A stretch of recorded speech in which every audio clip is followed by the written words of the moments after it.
Setelah nonaktifkan Kepsek SMA N1 Cimarga, Instagram Gubernur dan Wagub Banten banjir komentar.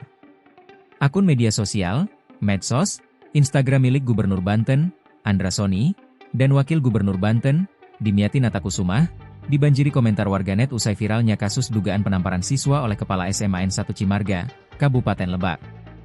Dalam akun Instagram Andra Soni, ribuan warganet terlihat memenuhi kolom komentar. Mereka menumpahkan kritiknya atas pernyataan Andra Soni akan menonaktifkan sementara Kepala SMA N1 Cimarga, Dini Fitria. Sebagai warga Banten, saya justru ingin menonaktifkan Bapak sendiri sebagai gubernur, bukan Kepala SMA N1 Cimarga. Karena yang seharusnya dievaluasi bukan hanya individu, tapi pimpinan yang gagal menjaga arah dan wibawa pendidikan di Banten secara menyeluruh, tulis komentar akun Instagram Deargot. Kasus di SMA N1 Cimarga itu hanyalah satu dari sekian banyak potret buram dunia pendidikan kita. Kekerasan di sekolah tidak muncul tiba-tiba, itu lahir dari sistem yang abai, pengawasan yang lemah, dan pemimpin yang hanya bergerak kalau sudah viral, lanjutnya.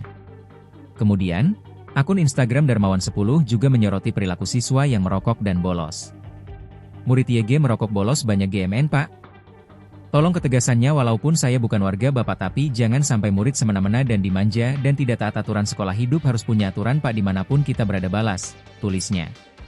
Pantauan tribunbanten.com, salah satu unggahan Instagram Gubernur Banten sudah dibanjiri 2.639 komentar.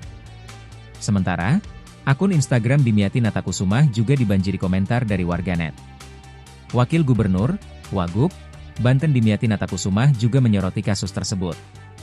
Ia menegaskan, kepala sekolah harus segera dinonaktifkan agar situasi di sekolah tetap kondusif.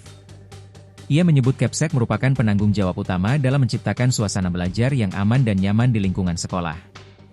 Menurutnya, langkah nonaktif sementara Kepsek perlu dilakukan agar proses investigasi dapat berjalan objektif. Ia menambahkan, meski penyebab insiden tersebut adalah siswa yang kedapatan merokok di lingkungan sekolah, sanksi terhadap kepala sekolah tetap perlu diberikan terlebih dahulu.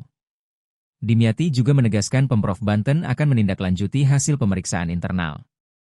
Jika kepala sekolah terbukti tidak bersalah, pemerintah akan memberikan pendampingan hukum.